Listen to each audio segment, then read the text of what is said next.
Talking to Bobby Babbage before practice, and he was asked about you and your play against the Steelers, just about leading up to the season. He said you've been very intentional this offseason and preseason leading up. What's your mindset right now going into the year?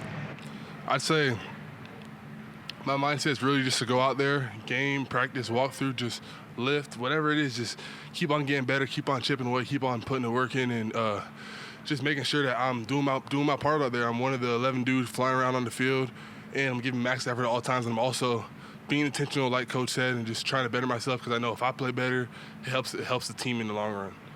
You ever talk with the other guys about, like, I'm sure you have goals, but what you could be as a defensive line together? Like, what's that like when you guys talk about what you could be together as a D-line? Yeah, I mean, we talk about it all the time, man.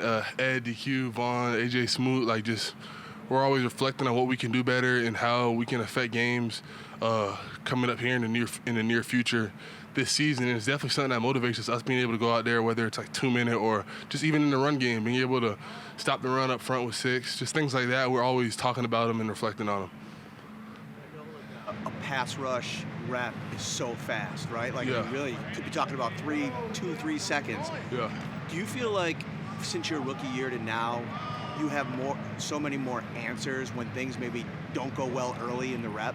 Yeah, I'd say being able to have a rush plan before the play and then countering off of it, just being intentional, really, like, it goes a long way. Like, usually, like, if you're a younger player, you might just be out there like, all right, like, my job is to go straight or go through the B gap, and you're kind of just focused just on that.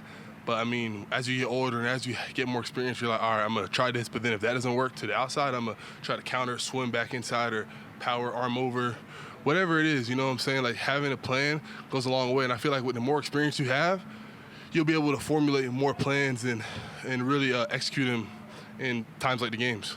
How much do you keep learning on that, Greg? Like, how often do you say, okay, you know what, that's something I haven't tried, or looks a little bit different? Is it maybe going against a different guy, a smaller or bigger guy? Like, how much of that changes?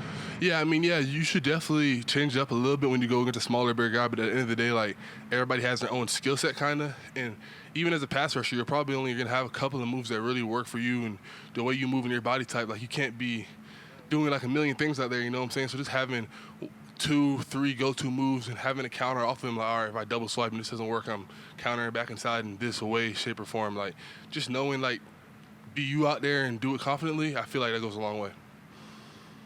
About adding moves to your repertoire, you watching like a guy like Vaughn or AJ Smoot, what they have in their arsenal, and studying other guys around the league and kind of looking at what implementing to your own game versus kind of looking at both. I mean, I'll take little things here and there from other dudes around the league, but at the end of the day, you gotta know you and what you're good at. You know, like, even talking to Vaughn over the last 3 years, like, even Vaughn will tell you, like, he's out there, he's going speed, he's going double swipe, he's doing some counters off, but even Vaughn doesn't have, like, he's not going into a game with 20 different or 10, not even 10 different moves. You know what I'm saying? Like, a good D lineman, I feel like, knows what they're good at, and they just capitalize on that.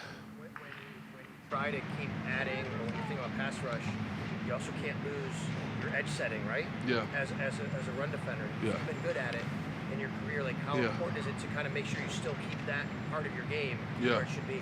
It's important for sure, and I feel like it's hard to be in between. I feel like a lot of that goes into, like, situational awareness, so knowing, like, it's 1st and 10, and if it's like 12 personnel and there's 2 tight ends on the field, this team might run the ball 70% of the time and do play action 30% of the time. So in that situation, you probably got to favor the 70% and play a little bit more with your eyes on the tight end or wherever that, and kind of focus on your run keys because it's 1st and 10. But in a 2nd and 8 or whatever, you could steal one and get a good get off on 2nd and 8, kind of just knowing that it might be like 68% pass or something like that. So just being able to be tied into the situation goes a long way when it comes to, like, setting the edge and playing the run versus, like, all right, I'm going to get to my rush quick. And sometimes you kind of get caught in between, but I feel like it's the 2nd and 8s, situations like that where you can steal a really good rep. Do you get into the numbers like that, Greg? Like, I know game plan, they'll give you that.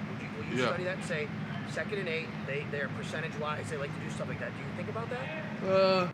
I wouldn't say I think about it, but just knowing, just putting myself in a, like let's say I'm playing the game, I'm playing NCAA. If it's 2nd and 10 in NCAA, I'm gonna throw the ball probably. You know what I'm saying? You will know a little bit more, right? It's pretty, like, I feel like most teams, I feel like football is football at the end of the day. You know what I'm saying? 3rd and 8, going to try to push the ball downfield, you know what I'm saying? 2nd and 9, 2nd and 11, like they're probably going to pass it in 1st and 10, run or pass, but I don't know, sometimes I'm thinking run a little bit more. There was a play in the Steelers game against the right tackle. It's been all over social media. But, what happens in your mind when that play develops and happens the way it did? Yeah, I mean, it happened the way I wanted it to happen. I want every play to go like that, you know what I'm saying? But really, it was just a good get off, I feel like, and just threatening the upfield shoulder, kind of getting the offensive lineman to turn his shoulders a little bit, and he kind of just left his inside exposed. So I went speed to power and fell off inside. Did you watch that in the film room after during the week of practice? What's the reaction like from teammates? It was a cool reaction. Dudes were happy about it. They're like, nice move, and all that. But I mean, yeah, I'm glad it happened. But at the end of the day, it's a long season. You know, I've already put it behind me. There's way bigger things we're working towards, like team-wise and individually. You know what I'm saying? You got to go out there and keep doing it every single practice, every single game. So I'm excited for the future. Greg, one thing Bobby talked about this morning or before practice was the emergence of some new faces, you guys kind of taking over leadership roles. At your point in your career now, I mean, where do you see yourself kind of fitting as a leader on this team and a leader on this defense? Yeah, I feel like I'm a guy who has to go out there and play my best ball to help the team win. You know what I'm saying? I don't really get too caught up in like the name tags and I got to be this or that or this, that, and the third. Like, nah, I'm going out there trying to be the best Greg Rousseau I could be. You know what I'm saying? To help the team win and just trying to do my job every single play. And if I can on a play, do a little bit more and make splash plays that at the end of the day help the team win. You know?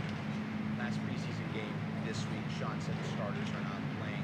With that being said, what's the value of putting together a performance like you did against Pittsburgh against your last sort of game that you went into the regular season? Yeah. And knowing that the starters are not playing, what are you focused on this week? Yeah. And in the stays leading up yeah. I'm not going to say exactly what I'm focused on just because, but I'm focused on a lot of things in practice. I know there's a lot of things that I can get better. I know I haven't arrived, you know what I'm saying? There's a lot of things that I can improve on. So I'm glad to be out here. I'm excited to be out here and just working on my craft for these next few weeks leading up to the season. Does not playing in the last game change anything in terms of preparation or mindset? Nah, it doesn't change nothing for me. I mean, I'm going to go out there and just work my butt off and keep trying to get better and keep on trying to sharpen that sword for the season. And when the preseason game comes around, I'm going to be cheering my teammates on. And if I see anything on the field that I can help them with the younger guys, I'm going to tell them, like, yo, I saw this, I saw that, or whatever, and just give them a little something that might help them out in the next play or next series.